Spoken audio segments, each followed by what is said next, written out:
ರಕ್ತ ಪರೀಕ್ಷೆ ನಡೆಸಿದಂತಹ ಪ್ರಯೋಗಾಲಯದ ವರದಿಯಲ್ಲಿ ರಕ್ತದ ಪ್ಲೇಟ್ಲೆಟ್ ಸಂಖ್ಯೆಯಲ್ಲಿ ಬಹಳಷ್ಟು ವ್ಯತ್ಯಾಸ ಕಂಡುಬಂದ ಹಿನ್ನೆಲೆ ಅದನ್ನು ವಿಚಾರಿಸಲು ತೆರಳಿದಂತಹ ವ್ಯಕ್ತಿಗೆ ಉಡಾಫೆಯ ಉತ್ತರ ನೀಡಿರುವಂತಹ ವಿಚಾರಕ್ಕೆ ಸಂಬಂಧಿಸಿದಂತೆ ಸಂತ್ರಸ್ತ ವ್ಯಕ್ತಿಯವರು ನೀಡಿದಂತಹ ದೂರಿನ ಹಿನ್ನೆಲೆ ವಿಟ್ಲ ಚಂದಳಿಕೆಯಲ್ಲಿ ಕೆಲ ಸಮಯದ ಹಿಂದೆ ಆರಂಭಗೊಂಡಂತಹ ರಕ್ಷಾ ಕ್ಲಿನಿಕ್ ಆ್ಯಂಡ್ ಲ್ಯಾಬೊರೇಟರಿಗೆ ಜಿಲ್ಲಾ ಆರೋಗ್ಯಾಧಿಕಾರಿ ಹಾಗೂ ಬಂಟ್ವಾಳ ತಾಲೂಕು ಆರೋಗ್ಯ ಕೇಂದ್ರದ ಅಧಿಕಾರಿಗಳ ನೇತೃತ್ವದ ತಂಡ ದಾಳಿ ನಡೆಸಿ ಬೀಗ ಜಡಿದಂತಹ ಘಟನೆ ಫೆಬ್ರವರಿ 20ರಂದು ನಡೆದಿದೆ.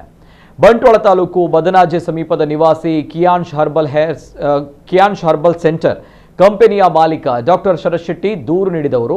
ಇವರು ರಕ್ಷಾ ಕ್ಲಿನಿಕ್ ಆ್ಯಂಡ್ ಲ್ಯಾಬೊರೇಟರಿನಲ್ಲಿ ಸಿಬಿಸಿ ರಕ್ತ ಪರೀಕ್ಷೆಯನ್ನು ಮಾಡಿಸಿದ್ದು ಆ ರಿಪೋರ್ಟ್ನಲ್ಲಿ ಹಿಮೋಗ್ಲೋಬಿನ್ ಪ್ಲೇಟ್ಲೆಟ್ನಲ್ಲಿ ಅತಿ ಹೆಚ್ಚು ವ್ಯತ್ಯಾಸ ಕಂಡುಬಂದಿತ್ತು. ಈ ಹಿನ್ನೆಲೆ ಅವರು ವಿಟ್ಲದ ಧನ್ವಂತರಿ ಹಾಗೂ ವಿಕೇರ್ ಲ್ಯಾಬ್ನಲ್ಲಿ ಮತ್ತೆ ಪರೀಕ್ಷೆ ಮಾಡಿಸಿದ್ದಾರೆ. ಆಗ ಸರಿಯಾದ ರಿಪೋರ್ಟ್ ಬಂದಿದೆ. ಆಗ ಮತ್ತೆ ರಕ್ಷಾ ಕ್ಲಿನಿಕ್ ಮತ್ತು ಲ್ಯಾಬೊರೇಟರಿಗೆ ಹೋಗಿ ಸಿಬ್ಬಂದಿಯಲ್ಲಿ ರಿಪೋರ್ಟ್ಗೆ ಸಹಿ ಹಾಕಿಕೊಡಿ ಎಂದು ಕೇಳಿದಾಗ ಅಲ್ಲಿಯ ವೈದ್ಯರು ನಿರಾಕರಿಸಿ ಉಡಾಫೆಯ ಮಾತುಗಳನ್ನಾಡಿದ್ದಾರೆ. ಆಗ ಡಾಕ್ಟರ್ ಶರತ್ ಶೆಟ್ಟಿ ಜಿಲ್ಲಾ ಆರೋಗ್ಯ ಮತ್ತು ಕುಟುಂಬ ಕಲ್ಯಾಣಾಧಿಕಾರಿ ತಾಲೂಕು ಆರೋಗ್ಯ ಕೇಂದ್ರ ಅಧಿಕಾರಿಗಳಿಗೆ ನೀಡಿರುವಂತಹ ದೂರಿನಲ್ಲಿ ತಿಳಿಸಿದರು. ಅವರ ದೂರಿನ ಹಿನ್ನೆಲೆ ಜಿಲ್ಲಾ ಆರೋಗ್ಯಾಧಿಕಾರಿ ಹಾಗೂ ಬಂಟ್ವಾಳ ತಾಲೂಕು ಆರೋಗ್ಯ ಕೇಂದ್ರ ಅಧಿಕಾರಿಗಳ ನೇತೃತ್ವದ ತಂಡ ದಾಳಿ ನಡೆಸಿ ಪರಿಶೀಲನೆ ನಡೆಸಿ ಬೀಗ ಜಡಿದಿದೆ ಎಂಬ ಮಾಹಿತಿ ಲಭಿಸಿದೆ. ವಿಟ್ಲ ಠಾಣಾ ಪೊಲೀಸರು ಭದ್ರತೆ ಏರ್ಪಡಿಸಿದ್ರು.